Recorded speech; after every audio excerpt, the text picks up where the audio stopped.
タイ大使館の見解としては、その方法は可能ですということでした。タイに入国した後、他の州に行く場合に手続きが必要になるようなんですね。人生に楽しい旅を、すみやきです。今日はタイへの渡航に関してのビザの裏技をご紹介します。タイも昨年末から新型コロナの新規感染者数が増えてきたんですが、だんだんと少なくなりつつありますね。日本の新規感染者数も少なくなって、タイへもだんだんと行きやすくなるようになってくれればいいんですが、そんな現在の状況もありますが、タイへの渡航事情、またタイの現在の状況をお伝えさせていただきます。今回お伝えするポイントは、まずはタイで規制緩和がだんだん進み始めてますので、その規制緩和情報、そしてタイでの新型コロナウイルスの現在の状況、またタイでの有名な鉄道駅、ホアランポンの駅が廃止されることが決定されましたので、こちらの情報をお伝えします。そして4つ目はタイのビザに関しての裏技をお伝えします。そして5つ目は、現在タイに入国した方から情報をいただいてますので、タイに入国した際に2週間の隔離が必要になるんですが、タイに入国した際の気をつけること、こちらをお伝えさせていただきます。そして最後に海外の小話として、アフリカ人の勘違いという話をさせていただきます。今日も盛りだくさんでいろいろとお話しさせていただきますので、ぜひ最後までご覧ください。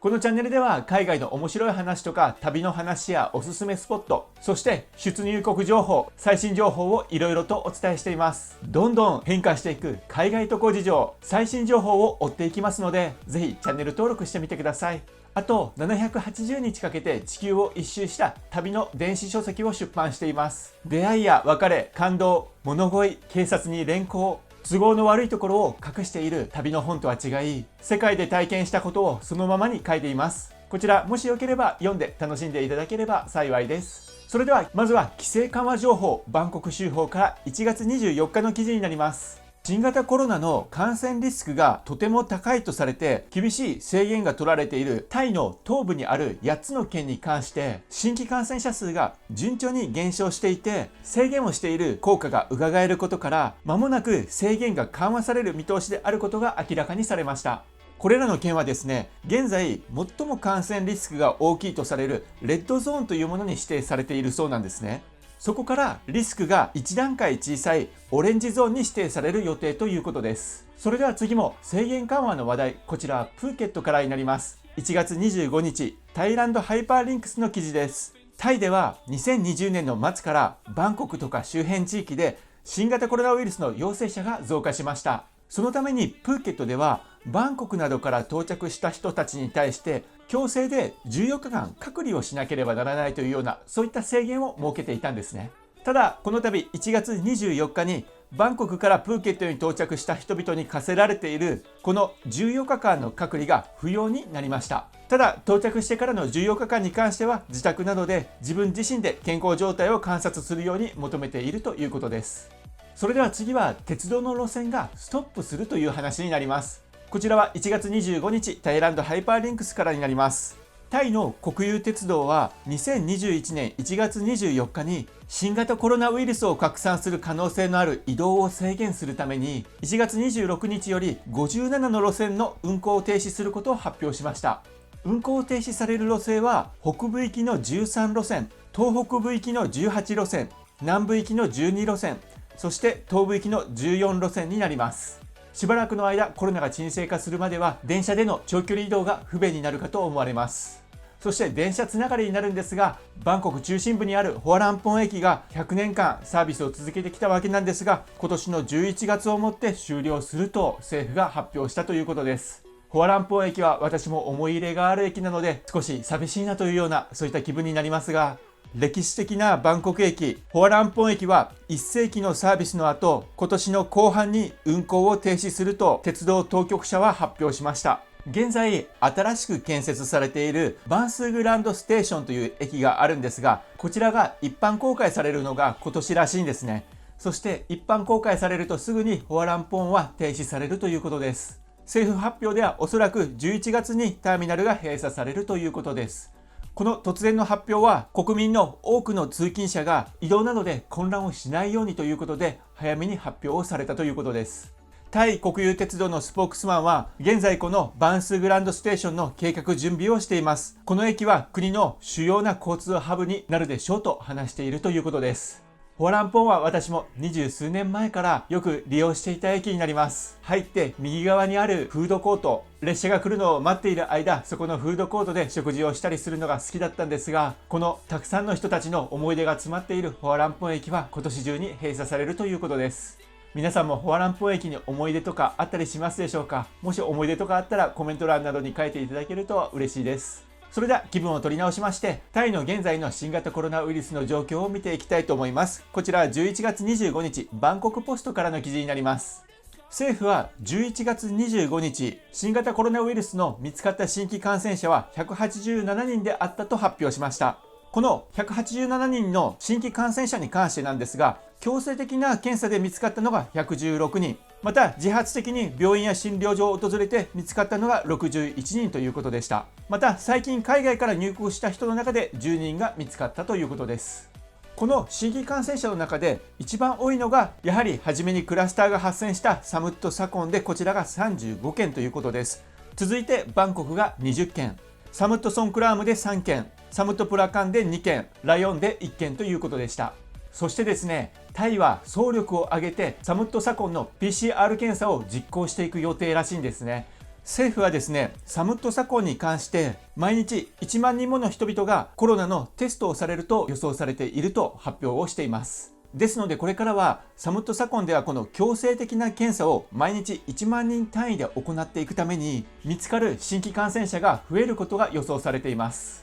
だいたい1日あたり800人程度の新規感染者が見つかっていくのではないだろうかというような、そういった可能性も話されているようです。この徹底的なテストを州政府が実行しようと決断したのは、この作戦を実行するためにこれまでに病院の病床を増やしてきたということらしいんですね。そして今週末までには病床の数が2倍になるということなんです。そのため入院患者をたくさん受け入れることができるようになってきたので、一斉に新型コロナウイルスに感染している人たちをサムットサコンで見つけていこうということで、この作戦を実行することを決断したということです。こういったニュースから読み取れるところは、タイ国内では新規感染者数がだんだん少なくなってきていて、州によっては新規感染者が見つからなくなっている、そういったところもあるようです。ただ政府としては新型コロナウイルスを封じ込めにかかって一掃したいというような、そういった政策をとっていまして、鉄道の路線を停止するなど厳しい制限をかけたり、またまだ発見されていない新規感染者数がいると疑われるところでは一斉に検査も徹底的にしていこうというような、そしてコロナを封じ込めにかかろうという、そういった計画のようです。それでは次はビザの裏技についてご紹介させていただきます。こちらは宇山さんからコメントで教えていただきました。ありがとうございます。このビザの裏技なんですが、まず現在ノービザ、ビザ免除でタイに入国することはできる状況です。そしてノービザでタイに一旦入国した後になんですが、その後スチューデントビザとかボランティアビザを現地で取得して、そのまま長期滞在するという方法があるようです。例えばなんですが、こちらに画像を表示させていただきますが、このようなスチューデントビザを取れるような認可が下りているタイでの語学学校などに通うことにより、そういったことが可能になるということです。こちら日本にあるタイ大使館にも連絡して確認を取りました。タイ大使館の見解としては、その方法は可能ですということでした。ただ州政府の判断にもよりますので、州の政府に確認をしていただきたい。また詳しいことはタイにある日本大使館にも確認していただきたいということでございました。また他にも質問をいただいてまして、例えばタイに観光ビザで入国してその後にリタイアメントビザを取得することは可能でしょうかというような、そういった質問もいただいてました。こちらもタイ大使館に確認をしたところ、そちらも同じように可能ですということでした。ただこれも州政府によりますので、こちらは確認していただきたいということでした。ですのでこの裏技を使おうとされる方は、例えば先ほど紹介したような語学学校に問い合わせをしてみたりですとか、あとは州政府への確認、またタイにある日本大使館に確認をしていただければと思います。またこちらの裏技に関して情報を持っている方がいらっしゃいましたら、コメント欄などで情報をいただけるとありがたいです。それでは次の話題になります。こちらはタイに入国した後、バンコクで隔離生活を送って、その後他の州に行く場合に手続きが必要になるようなんですね。こちら1週間前にタイに入国されたチャタロウさんから情報を提供いただきました。ありがとうございます。タイに入国した後、すぐに2週間の隔離生活が始まりますが、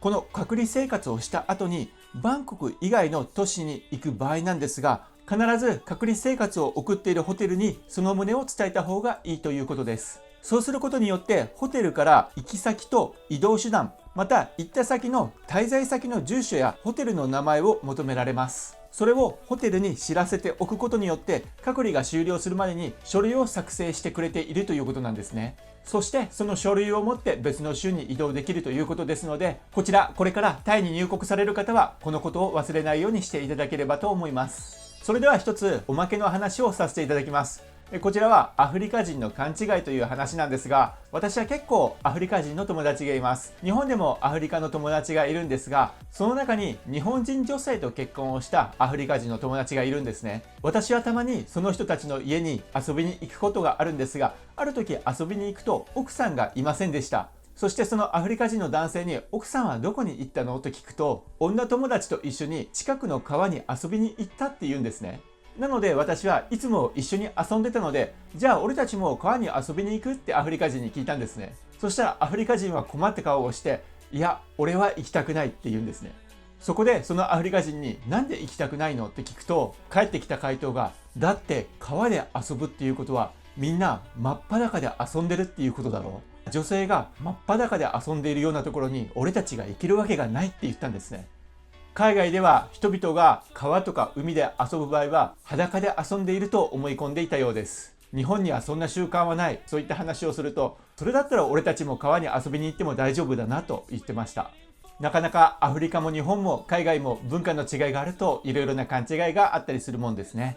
今日はタイの新型コロナウイルスの現状と、またタイに行った際のタイに長期滞在するための裏技、そしてタイに入国した際に気をつけること、またアフリカの小話などをさせていただきました。タイも新規感染者数がだんだん少なくなってきているようですので、そしてそれだけではなく制限もかけていき、テストも徹底的にしていこうというような動きもありますので、これからどんどんと感染者が少なくなってコロナの封じ込めが成功していったらいいですね。日本も早く新型コロナウイルスの感染者数が少なくなって海外へとだんだん行けるような、そういったシチュエーションになってくれればなと思います。今回もこちらの動画を見ていただいてありがとうございます。そしていつもいいねやコメントをいただいてありがとうございます。これからも頑張って YouTube 投稿していきますので、よければぜひチャンネル登録してみてください。動画ご視聴ありがとうございました。